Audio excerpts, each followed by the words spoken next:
Hello team, welcome to another ATP Geopolitics video with myself, Jonathan MSP. It's the Ukraine War Frontline update for the 4th of March 2024. If you don't know what the lines on my map mean, please then check out the map key on the screen, indeed right now. There you go, pause the video.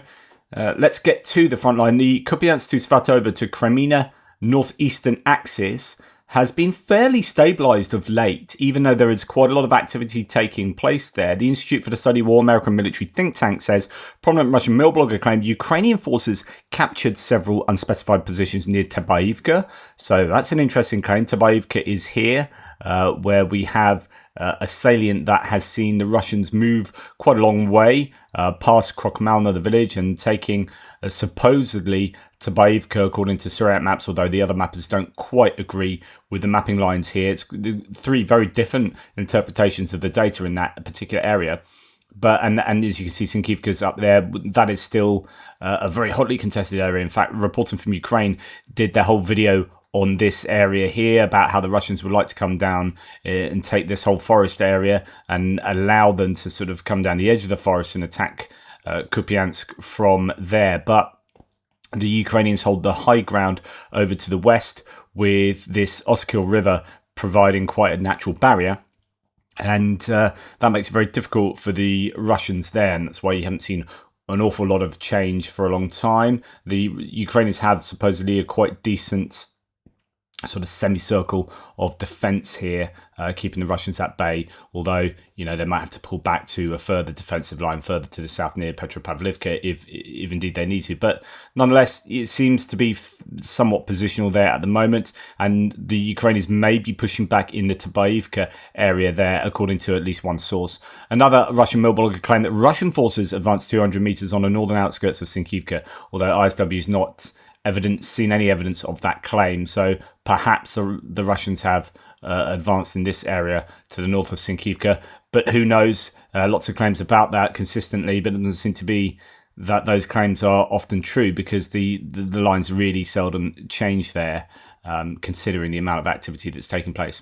Okay, as we come further to the south, you can see no changes down that northeastern axis until we get to the Zaporizhzhia direction, where there's a little bit of a change according to Deep State map, actually somewhat behind where even Andrew Perpetua has it, just in that particular area. Slightly different interpretations of the of control in that area, but there's been some footage coming out from around here, some destruction of some Russian equipment. Indeed, towards Zaporizhzhia, the Russians have been using those Desert Cross 1000, those almost golf buggy type vehicles. People are suggesting today they could be using them because they are lighter, maybe might not trigger some of those pressure mines. It might be easier for the Russians to get across minefields or mined areas with those vehicles. But nonetheless, they are using them, which could also indicate that they are having a lack of traditional armoured personnel carriers, infantry fighting vehicles and whatnot. So it could go either way with that that piece of data. Right, then we're going to come down to the Seversk front line, where Andrew Perpetua has some gains to the south of Bilohorivka, which I think is a bit of a challenge to the Ukrainians. That's to the west of Zolotorivka. Ukrainians are using Bilohorivka as a very important place to stop the Russians from getting closer to Seversk, from taking that whole Seversk area. It's a real difficult nut for the Russians to crack, given the very interesting topography in the area that I've shown you a number of times. But further to the south, the Russians are making those gains, and this could be exactly what we've seen previously when places like Pobyeda and Novelska, they fail to get taken. Then actually they just kind of skirt around the edges and make it even more untenable for the Ukrainians to keep supplying a particular area, as it's operationally encircled to some degree. So you might see the Russians try and take advantage of moving to the south of Bilohorivka as a way of unseating the Ukrainians from there. Then as we come further to the south, we come to Bakhmut, where Syriac maps has some gains for the Russians in the Ivaniska village area to the north of there, across that road of life road as it was. Well, there's two roads of life. So there was that one and the northern one that goes through Kromova. But nonetheless, yeah, seems that an age ago, that Ukraine was defending Bakhmut from the Russians in that way. But as the ISW says, just positional fighting there, no confirmed gains for either side, although Suriyat Maps is maintaining that the Russians have had some advantage and gained some ground north of Avdiivka there. So still intense fighting in that particular area, but we haven't seen an awful lot at all take place in Klishchivka area and to the south of there, Kurdimivka and Avdiivka. So that, again, like I was saying the other day, it's almost as if, well, I think this feeds into the conclusion that the Russians, although they're having success in a number of places like Avdiivka, Novomykhailivka here, perhaps Ivanivska, I think the Russians don't have the masses of troops and equipment that they would like, and they are basically funneling as much as they can into certain areas. And in another alternate reality, Ukraine would have far more troops and equipment themselves and could use the weaknesses in other places to push in some kind of interesting counterattacks, but they don't have the ability to do that. They are plugging gaps where they can, and so they are only defending in the areas where they're able to defend. And I just don't think the Russians have wide scale equipment and personnel reserves to be able to pressure in all the places they would like. So Klishchivka goes quiet, Kurdimivka goes quiet, northern Bakhmut areas are quiet, no movement there. And then as we come down to Avdiivka, as you can imagine, a lot of news to say about here. Interesting change for Suriyat Maps, showing that the Ukrainians have either counterattacked or that Suriyat Maps was overzealous in saying that the Russians had taken full control over Orlivka, full control over Berdichi. So we've seen a little bit of a reversal there, but nothing unusual. I forgot to say about Bakhmut. That was the tweet from Suriyat Maps, but there you go, saying that they captured new parts of the northern hills, just north of Ivaniska. Anyway, going to Avdiivka area, Tonyenka was lost, apparently, according to NOAA reports, using geolocated video footage of flags being installed there in Tonyenka, and then Orlivka being confirmed to be lost. So it looks like these places were taken. I mean, Tonyenka there, Andrew Perpetua's moving his mapping slowly forward through there, but the flag was raised somewhere in there. I wonder if we've got geolocation for that. No, I don't think so, like a coordinate for that. None. Here we go. Yes, so we'll plug that in. So this is where it appears that they've raised the flag in Tonyenka. And yeah, so that's within the area of Suriyat Maps' Russian control there, but not the entirety of Tonyenka, though, it has to be said. Nonetheless, that is a game for the Russians in that area. But going back up to Orlivka, it could be that there and Berdichi, the claimed Russian advances have been either over-egged or indeed the Ukrainians are pushing back, and it looks like the latter here, because no report saying confirmed Orlivka lost. Geolocated footage comes from Russian advances inside Orlivka, while also taking control of the area south of Stepova. So that's around the Berdichi area. But then, we see that Suriyat Maps has maybe changed it a little bit. So their narrative recently has been the situation west of Avdiivka. During the last hours, the Ukrainian army was able to push back the Russian army from some positions in Berdichi and Orlivka. In addition, Russian bombardment over Tonyenka continue without changes on the ground. It's interesting that they don't put the blue polygons here to suggest that Ukrainians have pushed them back. They just say it's almost like they really regret the Ukrainians pushing the Russians back. I mean, if you look here, when the Russians make ground, then they put a nice little polygons around that and indicate that ground has been taken.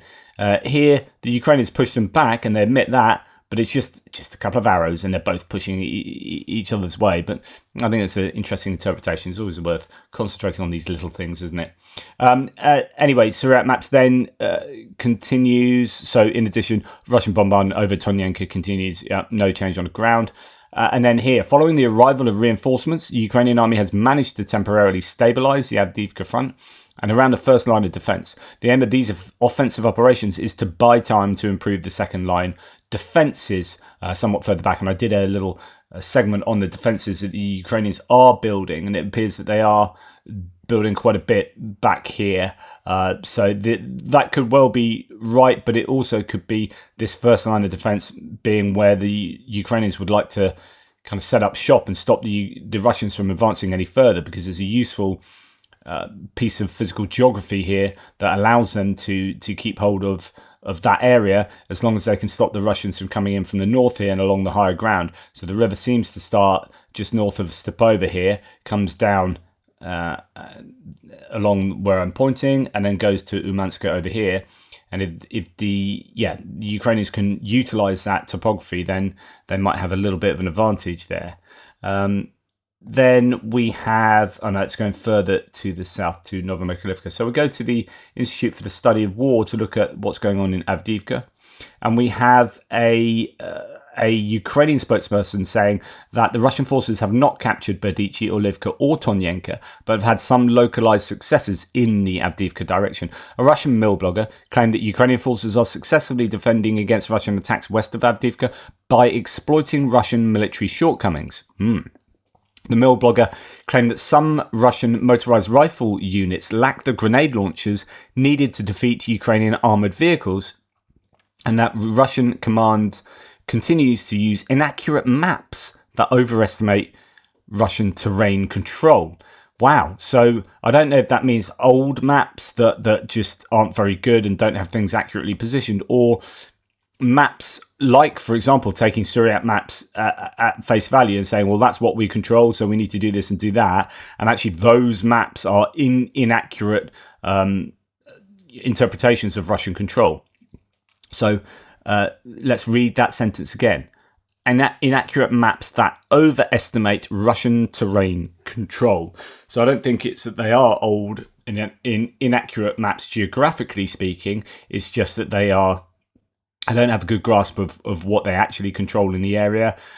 Maybe claims coming from here and there are inaccurate reporting, trying to big up what they have done. I was reading something else about, I may have it lined up for tomorrow, about how, or it might be in the Krynky area. No, that's it. We've got it coming. It's in the Institute Study of War, but it's kind of linked to it. In fact, I'm going to bring it in now because it's kind of relevant to that. So this is the sort of thing that Russia appear to be doing. So looking into what's going on in Krynky, it says, a prominent Russian mill blogger claimed that Russian lower-level commanders are continuing to make false reports to Russian military commanders about successful and accurate Russian strikes on Ukrainian positions with TOS multiple launch rocket launchers. Russian opposition outlet published a video in which Russian servicemen complained about waiting for 2 days to be evacuated from a trench in Krynky. Okay, we'll come to that last bit later. But that initial part is really pertinent, that we still have evidence that the Russians are lying to themselves on quite a consistent basis, and garbage in, garbage out. As this Vranya, as these bullshit reports go up the level of command, then people just don't have an accurate sense of what's going on, and garbage in, garbage out. You end up making poor military decisions based on poor input information. So, interesting. Right, and then we come further down past Krasnohorivka. No changes there. Good news for the Ukrainians. No changes around Marinka on the way to Horivka and indeed Kurkovo, which is itself getting hammered by bombs and no doubt missiles and whatnot.